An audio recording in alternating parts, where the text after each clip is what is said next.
तो हम लोग चलते हैं आवर्त सारणी की ओर। आवर्त सारणी आए आपका 10th क्लास का 5वां अध्याय तत्वों का आवर्त वर्गीकरण है। हम लोग 9वीं कक्षा में ही हमने सीखा है कि हमारे पास पदार्थ, तत्व, मिश्रण और यौगिक के रूप में उपस्थित रहते हैं। हमने यह भी सीखा है कि तत्व एक ही प्रकार के परमाणुओं से बने होते हैं। तत्व एक ही प्रकार के परमाणुओं से बने होते हैं। क्या आप जानते हैं कि आज तक कितने तत्वों का पता लगाया जा चुका है? आप पीरियोडिक टेबल देख रहे होंगे तो आपको वहाँ पे कुल 118 तत्व बॉक्स हैं, परंतु अभी तक जिसकी जानकारी हमें प्राप्त है वो मात्र 114 तत्व ही जानकारी प्राप्त है। सन 1880 तक केवल 30 तत्वों का पता चला था। 1800 तक 30 तत्वों का पता था और आज हमें 114 तत्वों की जानकारी प्राप्त है। इन सभी तत्वों को संभवतः भिन्न भिन्न विशेषताएं थी। जैसे जैसे विभिन्न तत्वों की खोज हो रही थी, वैज्ञानिकों ने तत्वों के गुणधर्मों के बारे में अधिक से अधिक जानकारियां एकत्र कर लेने लगे। उन्हें तत्वों की इन जानकारियों को व्यवस्थित करना बड़ा कठिन लग रहा था। उन्होंने इन गुणधर्मों में एक ऐसा प्रतिरूप ढूंढना आरंभ किया जिसके आधार पर इतने सारे तत्वों का आसानी से अध्ययन किया जा सके। आगे हम लोग बात कर रहे हैं अव्यवस्थित जो था। 114 तत्व जो अव्यवस्थित थे उसको कैसे व्यवस्थित में लाया गया। अव्यवस्थित को व्यवस्थित करना तत्वों के वर्गीकरण के प्रारंभिक प्रयास था। अव्यवस्थित को मतलब जो सजाया हुआ नहीं था उसको व्यवस्थित करना तत्वों के वर्गीकरण का प्रारंभिक प्रयास था। हमने पढ़ा है कि कैसे विभिन्न वस्तुओं एवं प्राणियों को उनके गुणधर्मों के आधार पर वर्गीकृत किया जा सकता है। अन्य स्थितियों में भी हमें गुणधर्मों के आधार पर व्यवस्थित होने के उदाहरण मिलते हैं। जैसे दुकान में साबुनों को एक साथ एक स्थान पर रखा जाता है, जबकि बिस्कुटों को एक साथ दूसरे स्थान पर रखा जाता है। यहाँ तक कि साबुनों में भी नहाने के साबुन को और कपड़ा धोने के साबुन को अलग रखा जाता है। इसी प्रकार वैज्ञानिकों ने भी तत्वों को उनके गुणधर्मों के आधार पर वर्गीकृत करने के लिए कई प्रयास किए ताकि अव्यवस्थित को व्यवस्थित किया जा सके। सबसे पहले ज्ञात तत्वों को धातु अधातु में वर्गीकृत किया गया। किसमें किया गया? धातु अधातु में किया गया। जो आपको इधर पीला साइड वाला जो दिख रहा है वो सारे धातुएं हैं और उधर जो नीले साइड में दिख रहा है वो सारे अधातुएं हैं। जैसे जैसे तत्वों एवं उनके गुणधर्मों के बारे में हमारा ज्ञान बढ़ता गया वैसे वैसे ही उन्हें वर्गीकृत करने का प्रयास किए गए। तो सबसे पहले जो वैज्ञानिक का नाम आता है, जिस वैज्ञानिक का नाम आता है उनका नाम है डोबराइनर। 1817 की बात है। जर्मन रसायनज्ञ जो रसायन शास्त्र पढ़ते हैं उन्हें हम रसायनज्ञ कहते हैं। तो ये कहाँ के थे? जर्मन के। उनका पूरा नाम क्या था? वुल्फगांग डोबराइन। क्या नाम था? वुल्फगांग डोबराइन ने समान गुणधर्म वाले तत्वों समूहों में व्यवस्थित करने का प्रयास किया और उन्होंने 3 तत्व वाले कुछ समूहों को एक समूह बनाया, चुना और उन समूहों को उन्होंने कहा त्रिक नियम या त्रिक कहा। उन समूहों को उन्होंने क्या कहा? त्रिक कहा। इसलिए हम आज क्या जानते हैं कि त्रिक नियम की खोज किसने किया? डोबराइन ने। डोबराइन ने बताया कि त्रिक के तीनों जो तत्व हैं उनके परमाणु द्रव्यमान को अगर आरोही क्रम में, किस क्रम में? आरोही क्रम में, मतलब कम से ज़्यादा होते हुए के क्रम में रखा जाए तो उनके जो बीच वाले परमाणु का तत्व का परमाणु द्रव्यमान होगा वो अन्य 2 तत्वों के परमाणु द्रव्यमान का लगभग औसत होंगे। तो आप अपने पीरियोडिक टेबल जो देख रहे हैं उसमें देखें कि किधर किधर त्रिक है, कहाँ पे लिथियम, सोडियम और पोटेशियम। इन्होंने कहा ये तीनों त्रिक नियम का पालन करते हैं। तो लिथियम हेलिनाके, तो लीनाके जहाँ दिख रहा है वहीं पे एक पहला त्रिक हुआ। त्रिक पर ध्यान दें जिनके द्रव्यमान का क्रमशः कितना है? लिथियम का द्रव्यमान 6.9 है, सोडियम का द्रव्यमान 23 है और पोटेशियम का द्रव्यमान कितना है 39 है। अगर आप 39 और 6.9 का औसत निकालेंगे तो वो आपका क्या निकलेगा, मतलब 39 और 7 का तो 23 निकलेगा।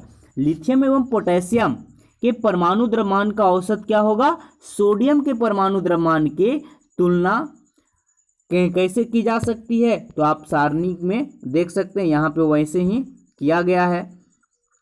वैसे ही निम्न तत्वों के कुछ समूह दिए गए हैं और इन तत्वों में परमाणुओं को आरोही क्रम में ऊपर नीचे व्यवस्थित किया गया है। क्या आप बता सकते हैं कि इनमें से कौन सा डोबराइन त्रिक बनाता है, तो आपको यहाँ पे कौन कौन दिया गया है, नाइट्रोजन, फास्फोरस और एस आर्सेनिक। तो यहाँ पे आप क्या कर सकते हैं, नाना पापा असलम वाला जो है उस लाइन में एक त्रिक है, हमें कैल्शियम, स्ट्रेशियम और Ba, Ca एसर Ba, तो ये किस में है, बेटा मांगे काला शर्ट बाप राजी, तो काला शर्ट बाप है ना, वो वाला एक त्रिक है। ये आगे Cl, क्लोरीन, ब्रोमीन और आयोडीन, ये वाला एक त्रिक है। तो 4 त्रिक का हमने नाम बताया जो कहाँ कहाँ आपको मिला। एक तो मिला पहले लाइन में, कौन मिला, वो लीना के, है ना। दूसरा कहाँ मिला, दूसरे लाइन में, वो कौन सा मिला, CaSr Ba। तीसरा कहाँ मिला, नाना पापा असलम। और चौथा कहाँ मिला, कल ब्रेड इमली, वहाँ पर मिला। तो ये आपका 4 त्रिक हमने अभी अभी बताया। इसका औसत द्रव्यमान जैसे नाइट्रोजन का 14 और आर्सेनिक का 74, इन दोनों को अगर औसत निकालें तो हमें निकलेगा 31। वैसे ही कैल्शियम और बेरियम का, तो इस हिसाब से अगर देखें क्लोरीन और आयोडीन का औसत निकालें तो ब्रोमीन का निकलेगा। तो ये सारे त्रिक नियम का पालन करते हैं। आप देखेंगे कि जो समूह बी है, मतलब कैल्शियम वाला जो समूह है, वो बी तथा समूह सी डोबराइन को त्रिक बनाते हैं। डोबराइन उस समय तक ज्ञात तत्वों में केवल त्रिक ही ज्ञात कर सके, 3 त्रिक ही ज्ञात कर सके। कितने त्रिक ज्ञात कर सके थे, 3 त्रिक। इसलिए त्रिक में वर्गीकृत करने की पद्धति सफल नहीं रही। अब थोड़ा सा डोबराइन के बारे में जान लेते हैं। डोबराइन का जन्म 1780 और 1849 में मृत्यु हो गया। जोहान वुल्फगांग डोबराइन, इनका पूरा नाम क्या था, जोहान वुल्फगांग डोबराइन ने जर्मनी के म्यूनिसबर्ग में औषधि विज्ञान की पढ़ाई की और उसके बाद स्ट्रैसबर्ग में रसायन शास्त्र का अध्ययन किया। फिर वे जेना विश्वविद्यालय, किस विश्वविद्यालय, जेना विश्वविद्यालय में रसायन और औषधि विज्ञान के प्रोफेसर भी रहे। उन्होंने ही सबसे पहले प्लैटिनम को उत्प्रेरक के रूप में पहचाना और समान त्रिक की खोज की, जिसके तत्वों की आवर्त सारणी का विकास हुआ। अब आगे है न्यूलैंड्स का अष्टक नियम। ये हम लोग पढ़े डोबराइन का त्रिक नियम। डोबराइन के प्रयासों ने दूसरे रासायनिकों को तत्वों के गुणधर्मों का उनके परमाणु द्रव्यमान के साथ संबंध स्थापित करने के लिए प्रोत्साहित किया। 1866 में एक अंग्रेज वैज्ञानिक, पहला तो जर्मन वैज्ञानिक थे, ये अंग्रेज वैज्ञानिक जॉन न्यूलैंड्स, कौन, जॉन न्यूलैंड्स ने ज्ञात तत्वों के परमाणु द्रव्यमान को आरोही क्रम में व्यवस्थित किया। उन्होंने सबसे कम परमाणु द्रव्यमान वाले तत्व हाइड्रोजन से आरंभ किया तथा 96 तत्व थोरियम पर इसे समाप्त किए। मतलब इन्होंने 56 तत्व तक अपने आवर्त सारणी में जगह दे दिए थे।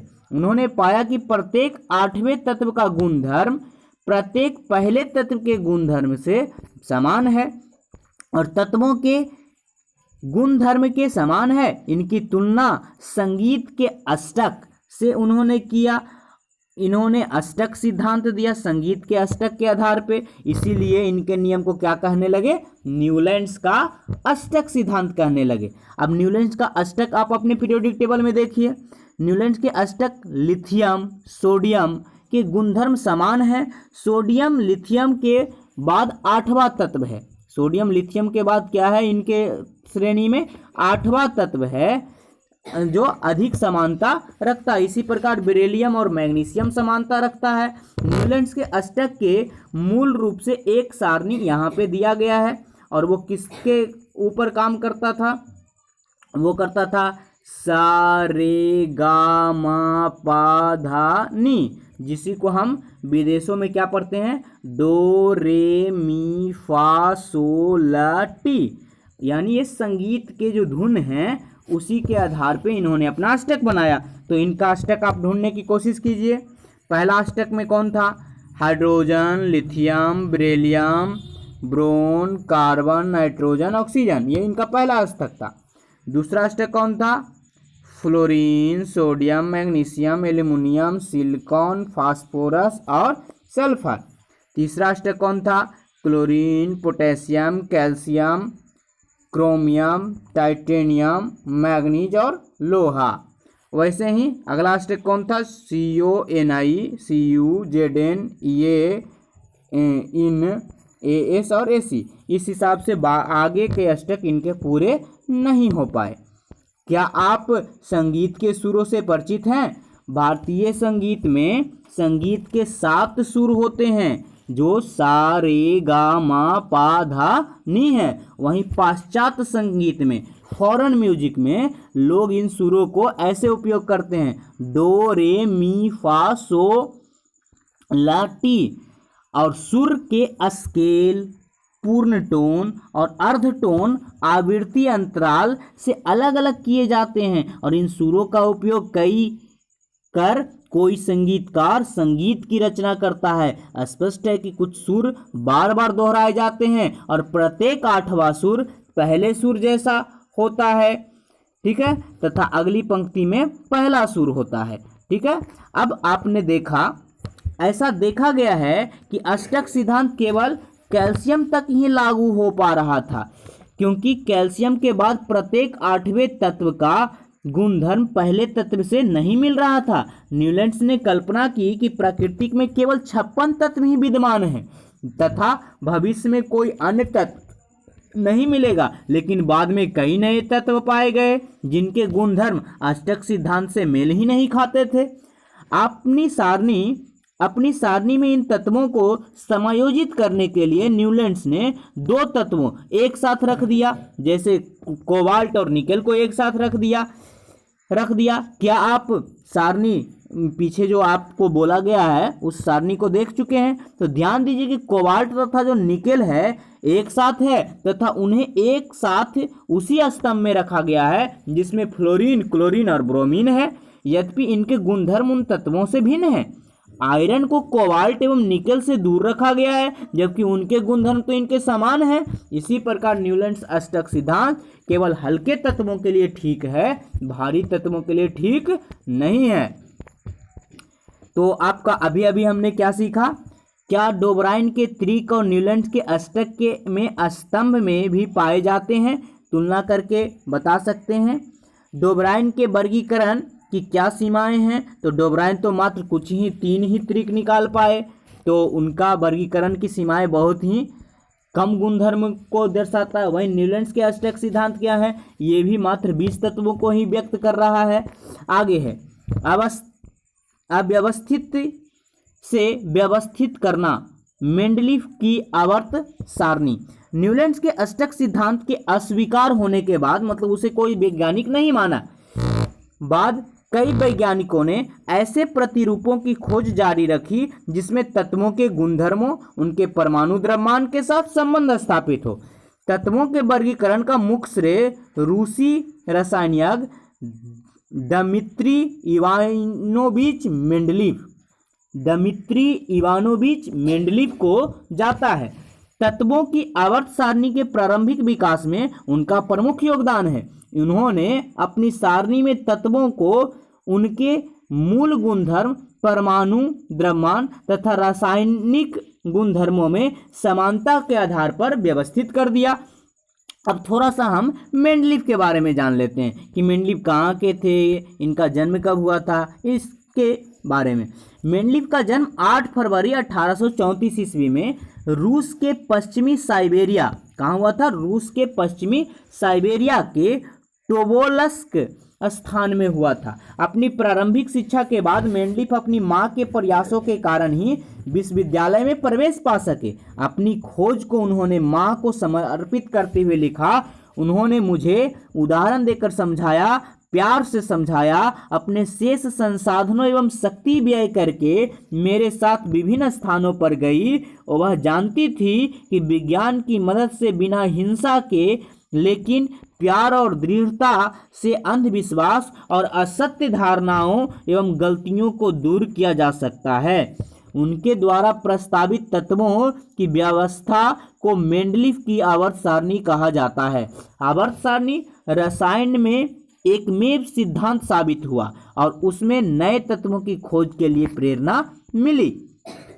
जब मेंडलीफ ने अपना कार्य आरंभ किया तब उस वक्त तक 63 तत्व ज्ञात थे। कितने? 63 तत्व ज्ञात थे। उन्होंने तत्वों के परमाणु द्रव्यमान को उनके भौतिक और रासायनिक गुणधर्मों के बीच का संबंध बताया, का अध्ययन किया। रासायनिक गुणधर्मों के अंतर्गत मेंडलीफ ने तत्वों के ऑक्सीजन, हाइड्रोजन के साथ बनने वाले यौगिकों पर अपना ध्यान केंद्रित किया और उन्होंने ऑक्सीजन एवं हाइड्रोजन का इसलिए चुनाव किया क्योंकि ये अत्यंत सक्रिय तत्व थे तथा अधिकांश तत्वों के साथ यौगिक बना रहे थे। तत्व से बनने वाले हाइड्राइड या ऑक्साइड के सूत्र को तत्वों के वर्गीकरण के लिए मूलभूत गुणधर्म माना गया। फिर उन्होंने 63 कार्ड लिए एवं प्रत्येक कार्ड पर अलग अलग तत्वों के गुणधर्मों को लिखा। उन्होंने समान गुणधर्म वाले तत्वों को अलग कर दिया तथा इन पत्तों को मतलब जो कार्ड लिए थे पिन द्वारा दीवार पर लटका दिया। उन्होंने देखा कि अधिकांश तत्वों को आवर्त सारणी में स्थान मिल गया था तथा अपने परमाणु द्रव्यमान के आरोही क्रम में ये तत्व व्यवस्थित भी हो गए थे। यह भी देखा गया कि समान भौतिक एवं रासायनिक गुणधर्म वाले विभिन्न तत्व एक निश्चित अंतराल के बाद फिर आ जाते हैं। इसी आधार पर मेंडलीफ ने आवर्त सारणी बनाई जिसका सिद्धांत तत्वों के गुणधर्म एवं उनके परमाणु द्रव्यमान का आवर्त फलन बताए गए। क्या बताए गए इनके सिद्धांत में? कि तत्वों के जो गुणधर्म होते हैं उनके परमाणु द्रव्यमान का आवर्त फलन होते हैं, मतलब परमाणु द्रव्यमान बदलने से वो गुण बदलती है।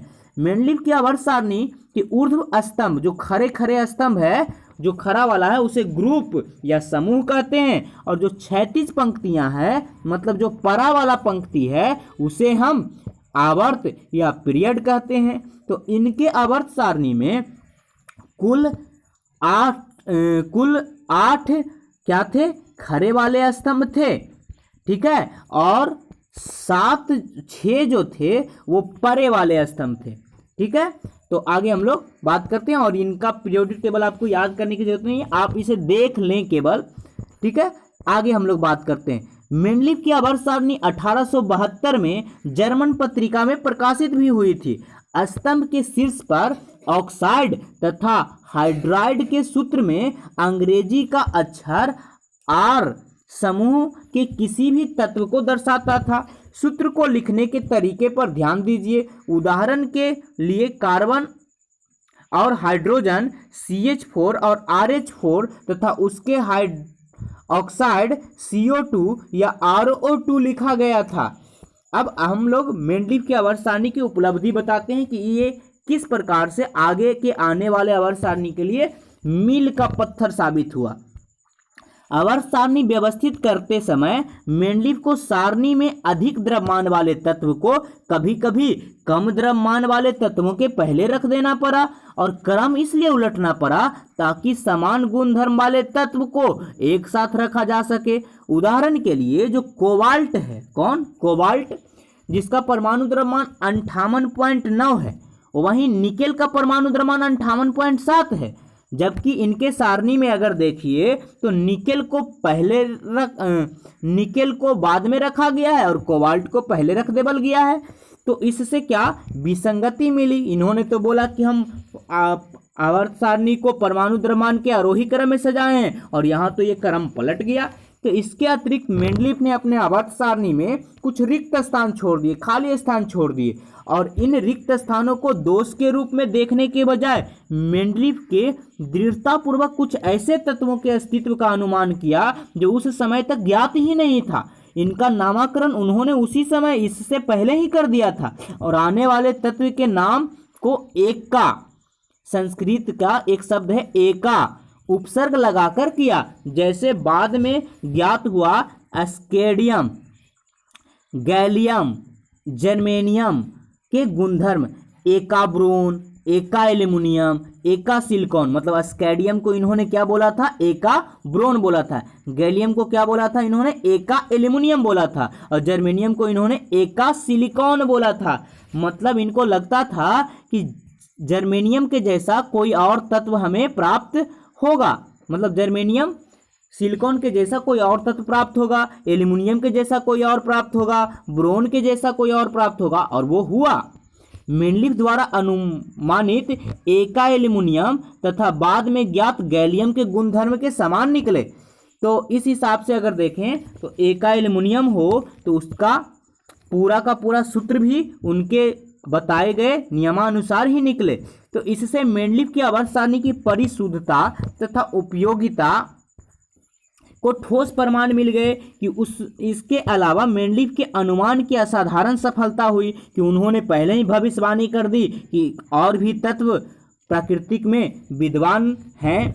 इसके अलावा मेंडलीफ के अनुमान की असाधारण सफलता के कारण रसायनज्ञों ने उनकी आवर्त सारणी को न केवल स्वीकार किया अपितु उनको इस सिद्धांत की अवधारणा का सृजक भी माना जाता है। यानी अगर आपसे पूछा जाएगा आवर्त सारणी की खोज किसने की, तो मेंडलीफ ने, परंतु आधुनिक आवर्त सारणी मेंडलीफ का नहीं है। वो हम चलते हैं, आगे पढ़ते हैं। उत्कृष्ट गैस जैसे हीलियम, नियॉन, आर्गन, इन्होंने पहले ही इसके संदर्भ में उल्लेख कर दिया कि ऐसे कुछ गैस होंगे जो किसी से अभिक्रिया नहीं करेंगे। इन गैसों का पता देर से चला क्योंकि ये कैसे गैस थे? अक्रिय गैस थे तथा वायुमंडल में इनकी मात्रा बहुत ही कम थी। मेंडलीफ की आवर्त सारणी की एक विशेषता यह भी है कि जब इन गैसों का पता चला तब पिछली व्यवस्था को बिना छेड़े इसको एक नए समूह में डाल दिया गया। आगे मेंडलीफ के वर्गीकरण की क्या क्या सीमाएं हैं कि ये कहाँ पर ये काम नहीं करता है। हाइड्रोजन का इलेक्ट्रॉनिक विन्यास क्षार धातुओं से मिलता है, मतलब ये क्षार धातुओं से इसकी इलेक्ट्रॉनिक विन्यास मिलती है। और क्षार धातुओं की भांति हाइड्रोजन को हाइलोजन समूह और ऑक्सीजन एवं सल्फर के साथ एक जैसे सूत्र वाले यौगिकों के साथ भी रखा गया। यानी हाइड्रोजन को जो स्थान था वो दो जगह स्थान दे देवल गया, जो कि आवर्त सारणी में कंफ्यूजन पैदा कर रहा था बनाती। जैसे उदाहरण में दिखाया गया है कि दूसरी ओर हाइड्रोजन की भांति हाइड्रोजन द्विपरमाणविक अणु बना रहा है, वहीं धातुओं और अधातुओं में सहसंयोजक यौगिक भी बना रहा है। तो इसलिए हाइड्रोजन का स्थान मूल रूप से इनके आवर्त सारणी का दोष था। क्षार धातुएं एवं हाइड्रोजन कुल की हाइड्रोजन श्रेणी, हाइड्रोजन बोलते हैं वो वाला श्रेणी जिसमें हाइड्रोजन वाला है, क्लोरीन वाला, फूफा, कल, ब्रेड, इमली, आटा लाए, जो 17वां समूह है आपका आखिरी से दूसरा, वो आपका हाइड्रोजन श्रेणी कहलाता है। तो ध्यान रखें कि हाइड्रोजन मेंडलीफ के आवर्त सारणी में उचित स्थान पर रखिए। हाइड्रोजन को किसी समूह या आवर्त में रखा गया तो आप देख सकते हैं। निश्चित रूप से आवर्त सारणी में हाइड्रोजन का नियत स्थान नहीं दिया जा सकता। यह मेंडलीफ की आवर्त सारणी की पहली कमी थी।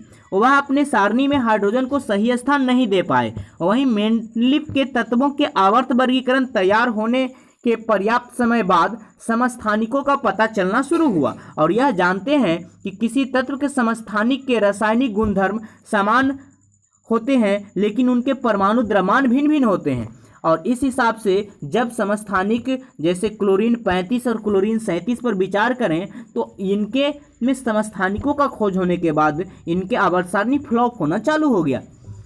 इस प्रकार सभी तत्वों के समस्थानिक मेंडलीफ के आवर्त सारणी के नियम के लिए एक चुनौती थी। दूसरी समस्या यह थी कि एक तत्व से दूसरे तत्व की ओर आगे बढ़ने पर परमाणु द्रव्यमान नियमित रूप से नहीं बढ़ते, इसलिए यह अनुमान लगाना कठिन हो गया कि दो तत्वों के बीच कितने तत्व खोजे जा सकते हैं विशेषकर जब हम भारी तत्वों पर विचार कर रहे हो तो यह कठिन हो गया कि उनके बीच का कितना तत्व और भी खोजा जाएगा। तो अगर आप देखें तो यहाँ पे कुछ प्रश्न दिए गए हैं। प्रश्न क्या है कि मेंडलीव की आवर्त सारणी का उपयोग कर निम्नलिखित तत्वों का ऑक्साइड का सूत्र का अनुमान लगाएं, वो आप लगा सकते हैं। गैलियम के अतिरिक्त कौन कौन से तत्व को इन्होंने, तो एक का एल्यूमिनियम बोला था, एक का सिलिकॉन बोला था, एक का ब्रोन बोला था ना। मेंडलीव आवर्त सारणी में का मापदंड। अब हम लोग चलते हैं अव्यवस्थित आधुनिक आवर्त सारणी, जो कि आज आपको दिख रहा है। ठीक है, आज आपको जो आवर्त सारणी दिख रहा है वो कौन सा है, आधुनिक आवर्त सारणी। तो पहले इनके थोड़े से पीछे से चलते हैं। 1913 की बात है। हेनरी मोजले, कौन, हेनरी मोजले ने बताया कि तत्व के परमाणु द्रव्यमान की तुलना में उसका जो परमाणु संख्या होता है अधिक आधारभूत गुणधर्म है। तदनुसार मेंडलीव की आवर्त सारणी में परिवर्तन किया गया और परमाणु संख्या को आधुनिक आवर्त सारणी का आधार माना गया। याद रखें, आधुनिक आवर्त सारणी का आधार कौन है, परमाणु संख्या है, जबकि मेंडलीव आवर्त सारणी का कौन है, वो है हमारा परमाणु द्रव्यमान है। इसे स्वीकार किया गया। इस आधुनिक आवर्त नियम को इस प्रकार वर्णित किया जा सकता है कि तत्वों के गुणधर्म उनकी परमाणु संख्या का आवर्त फलन होता है, यानी परमाणु संख्या बदलेंगे तब तत्वों के गुणधर्म बदलेंगे। आप जानते हैं कि परमाणु संख्या में जो आप 1 2 3 4 लगाते रहते हैं कि हाइड्रोजन का 1, हीलियम का 2, लिथियम का 3, तो ये आपका परमाणु संख्या है। आप जानते हैं कि परमाणु संख्या में हमें परमाणु के नाभिक में स्थित प्रोटॉन की संख्या से पता चलता है, यानी प्रोटॉनों की संख्या को ही हम परमाणु संख्या भी कहते हैं। तथा एक तत्व में दूसरे तत्व बढ़ने पर इस संख्या में 1 से बढ़ोतरी हो जाती है और तत्वों की उनकी परमाणु संख्या के आरोही क्रम में व्यवस्थित करने पर जो वर्गीकरण प्राप्त होता है उसे हम आधुनिक आवर्त सारणी कहते हैं। तत्वों को परमाणु संख्या के आरोही क्रम में व्यवस्थित करने पर तत्वों के गुणधर्मों का अधिक परिशुद्धता का अनुमान लगाया जा सकता है। अब हम लोग यहाँ पे क्रियाकलाप दिया गया है जिसको आप पढ़ते हैं। क्या कहा गया है कि आधुनिक आवर्त सारणी कोबाल्ट और निकेल का स्थान कैसे निर्धारित किया गया, तो चूंकि परमाणु संख्या के आधार पे था तो वो आसानी से अपने अपने स्थान पे निश्चित हो गया। आधुनिक आवर्त सारणी में विभिन्न तत्वों की समस्थानिक, तो चूंकि ये परमाणु संख्या था तो समस्थानिकों की चूंकि परमाणु संख्या क्या होते हैं, समान नहीं होते हैं, इसलिए समस्थानिक परेशानी डाला ही नहीं। वहीं अगर हाइड्रोजन और हीलियम की बात करें तो ये दोनों भी के भी परमाणु संख्या निश्चित थे, इसलिए ये भी परेशानी नहीं डाला। और हाइड्रोजन को कहाँ रखा गया, तो हाइड्रोजन को उनके परमाणु संख्या के आधार पे सबसे पहले पंक्ति में पहले आवर्त और पहले वर्ग में रख दिया गया। आप देख सकते हैं कि आधुनिक आवर्त सारणी में मेंडलीव की आवर्त सारणी के तीनों कमियों को सुधार दिया गया और आधुनिक आवर्त सारणी में तत्वों का स्थान किन बातों पर निर्भर करता है, यह जानने के बाद हाइड्रोजन की असंगत स्थिति की चर्चा करेंगे। सबसे पहले हम आधुनिक आवर्त सारणी को समझते हैं। आधुनिक आवर्त सारणी में 18 ऊर्ध्व स्तंभ है। 18 कितने खरे स्तंभ है जो आपको दिख रहा होगा, ऊर्ध्व, जिसको हम समूह कहते हैं। वहीं 7 क्षैतिज पंक्तियां हैं जिसे हम आवर्त कहते हैं। आइए देखते हैं कि किसी समूह अथवा आवर्त में तत्वों की स्थिति किस बात पर निर्भर करती है। तो आधुनिक आवर्त सारणी में समूह 1 में उपस्थित तत्वों के नाम बताइए। आप देख सकते हैं समूह 1 में कौन कौन है, हेलिना के रबरी से फ्रूट निकला, आप बता सकते हैं। समूह 1 के पहले 3 तत्वों के इलेक्ट्रॉनिक विन्यास निकालिए। इलेक्ट्रॉनिक विन्यास निकालने के लिए हमने सिखाया था, आप निकाल सकते हैं। इन तत्वों के इलेक्ट्रॉनिक विन्यास में क्या समानता है, तो आप देखिएगा कि एक समूह में जो भी आएगा ना आखिरी इलेक्ट्रॉनों की संख्या वो समान ही आता है। इन तीनों तत्वों के कितने संयोजकता हैं, तो वो तीनों तत्वों की संयोजकता एक ही होंगे क्योंकि पहले समूह का निकाले हैं, है ना। आगे हम लोग एक पीरियोडिक टेबल आपको दिख रहा है, तो पीरियोडिक टेबल हम एक बार आपको क्या कर रहे हैं, रिविजन्स करवा रहे हैं। कौन कौन सा आप यहाँ पे देख लीजिए क्या क्या है। हेलिना के रबरी से फ्रूट निकला, आप देख सकते हैं अपने अंदर। बेटा मांगे काला शर्ट बाप राजी। उसके बाद क्या है, अस्के टीवी क्रोमन फी कोनी क्यूजन। उसके बाद क्या है, ए जर नब मो टैक रौ रह पैज कैड। उसके बाद क्या है, लाफ टाव री ओस इर पटाहुज। और उसके बाद क्या है, बाल गए इंडिया थाईलैंड। उसके बाद क्या है, कहे शिवजी सुनो प्रभु।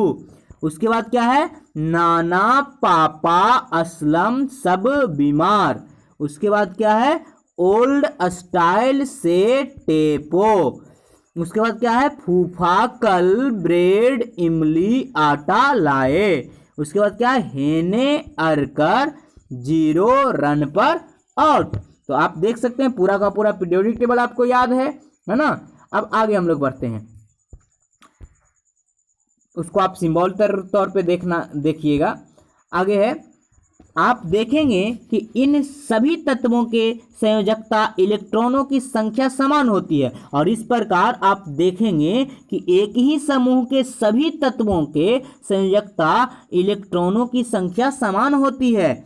मतलब यहाँ पे क्या आपको मिला कि समूह में तत्व की संयोजकता समान होती है। याद रखें, एक समूह में सारे तत्वों की संयोजकता समान होती है। जैसे फ्लोरीन और क्लोरीन समूह 17 के तत्व हैं और फ्लोरीन एवं क्लोरीन के बाहरी कोश में कितने इलेक्ट्रॉन हैं। इससे पता चलता है कि आधुनिक आवर्त सारणी में समूह बाहरी कोश में सर्वसम इलेक्ट्रॉनिक्स विन्यास को दर्शाता है। यद्यपि समूह में ऊपर से नीचे की ओर जाने पर कोषों की संख्या बढ़ती जाती है। ऊपर से नीचे, क्योंकि हाइड्रोजन में एक कोष होता है। उसके बाद अगर नीचे जाएं, लिथियम में 2 कोष होता है, 2 कक्षा होता है। उसके बाद नीचे जाएं, हेलिना सोडियम में 3 कक्षा होता है। उसके बाद अगर के तो पोटेशियम में 4 कक्षा होगा। तो इस हिसाब से जैसे जैसे नीचे जाएंगे कक्षाओं की संख्या क्या होगी, बढ़ती जाएगी। हाइड्रोजन की स्थिति अनिश्चित रहती है क्योंकि इसे आवर्त सारणी के 1 या 17 में रखा जा सकता है, परंतु यहाँ पे 1 में रखा गया है। यदि आवर्त सारणी के लंबे रूप को देखें तो आपको पता चलेगा कि lithium, beryllium, boron, carbon, nitrogen, oxygen, fluorine, neon दूसरे आवर्त के तत्व हैं और इनका इलेक्ट्रॉनिक्स विन्यास लिखिए। आप लिख सकते हैं, क्या इन सभी तत्वों के संयोजकता इलेक्ट्रॉनों की संख्या समान है, इनके कोषों की संख्या समान है। तो आप देखिएगा कि इलेक्ट्रॉनिक्स विन्यास जब आप लिखिएगा तो ये एक क्रमिक रूप से बढ़ते चलेंगे। आप देखें कि इन तत्वों की संयोजकता इलेक्ट्रॉनिक की संख्या को भिन्न भिन्न है, लेकिन इन कोषों की संख्या समान है। आप यह भी देखेंगे कि आवर्त में बाएं से दाएं जाने पे, किधर, बाएं से दाएं जाने पर आपको यदि परमाणु संख्या में इकाई की वृद्धि होगी, मात्र 1 की वृद्धि होगी, जो संयोजकता इलेक्ट्रॉन की संख्या में भी इकाई वृद्धि होगी। आप कह सकते हैं कि अध्यासित कोषों की समान संख्या वाले विभिन्न तत्वों के परमाणु की आवर्त की स्थिति, जैसे sodium, magnesium, aluminium, silicon, phosphorus, sulphur, chlorine और आर्गन आधुनिक आवर्त सारणी के तीसरे आवर्त में स्थित है, क्योंकि इनके परमाणु के इलेक्ट्रॉन के, एल और एम कक्षा में के कोषों में स्थित होती है। इन तत्वों के इलेक्ट्रॉनिक्स विन्यास लिखकर इस कथन की पुष्टि की जा सकती है, प्रत्येक आवर्त दर्शाता है कि नया कोष इलेक्ट्रॉन से भरा गया है। अब आप पहले, दूसरे, तीसरे, चौथे आवर्त के कितने तत्व हैं आप गिन सकते हैं। तो विभिन्न कक्षा में भरे जाने वाले इलेक्ट्रॉनों की संख्या के आधार पर हम इन आवर्तों के में तत्वों की संख्या बता सकते हैं। और आगे की कक्षा में आप इस बारे में विस्तार से अध्ययन करेंगे कि आप जानते हैं कि किसी कक्षा में इलेक्ट्रॉनों की अधिकतम संख्या कितनी होती है, 2n² होती है, जो कि n क्या है, आवर्त की संख्या है, नाभिक में नियत कोषों की संख्या है। तो k पहला कक्षा हो गया, तो k में 2, 1 का स्क्वायर, तो वो हमारा हो गया 2, यानी प्रथम आवर्त में कितने तत्व होंगे, 2 होंगे। वहीं L कक्षा में 2 गुना 2 का स्क्वायर, तो कितने तत्व होंगे, 8 होंगे। और तीसरे में कितने होंगे, 2 गुना 3 का स्क्वायर, मतलब 18 होंगे। तो इस हिसाब से आप पता कर सकते हैं कि किस आवर्त में कितने तत्व हैं। आवर्त सारणी, आगे कहते हैं कि आवर्त सारणी में तत्वों की स्थिति उनकी रासायनिक अभिक्रियाशीलता रासायनिक अभिक्रियाशीलता का भी पता चलता है। आप जानते हैं कि तत्व द्वारा निर्मित जो आबंध होता है, जो बंधन होता है, उसकी प्रारूप, इनकी संख्या, इनकी संयोजकता इलेक्ट्रॉनों पर निर्भर करती है। क्या आप यह बता नहीं सकते कि मेंडलीफ ने जो अपनी सारणी बनाई थी वो स्थिति निर्धारित करने के लिए यौगिकों के सूत्रों का आधार बनाया था, वह शुद्ध था। इस आधार पर समान रासायनिक गुणधर्म वाले तत्वों को एक ही समूह में कैसे रखा जा सकता था। आगे हम बात करते हैं आधुनिक आवर्त सारणी की प्रवृत्तियां। इस प्रवृत्तियों को आप ध्यान से सुने। पहला प्रवृत्ति है संयोजकता, कि आवर्त सारणी में संयोजकता कैसे बदलती है। आप जानते हैं कि किसी तत्व की संयोजकता उसकी परमाणु की सबसे बाहरी कोश में उपस्थित संयोजकता इलेक्ट्रॉनों की संख्या होती है। तो आप निकाल भी सकते हैं, क्रियाकलाप कर सकते हैं। किसी तत्व के इलेक्ट्रॉनिक विन्यास निकालिए और आप उसकी संयोजकता का परिकलन कीजिए। परमाणु संख्या 12 वाले, मतलब 12 वाला मतलब कार्बन, मैग्नीशियम, परमाणु संख्या 16 वाले सल्फर, 12 वाला क्या, 12 वाला मैग्नीशियम और 16 वाला सल्फर को संयोजकता ज्ञात कीजिए। इसी प्रकार आप 20 तत्वों की संयोजकता ज्ञात कर सकते हैं। आवर्त में बाईं से दाईं ओर जाने पर संयोजकता किस प्रकार परिवर्तित होती है, ये आप ध्यान दीजिए। समूह में ऊपर से नीचे जाने पर संयोजकता किस प्रकार परिवर्तित होती है, ये आप ध्यान दीजिए, दे सकते हैं।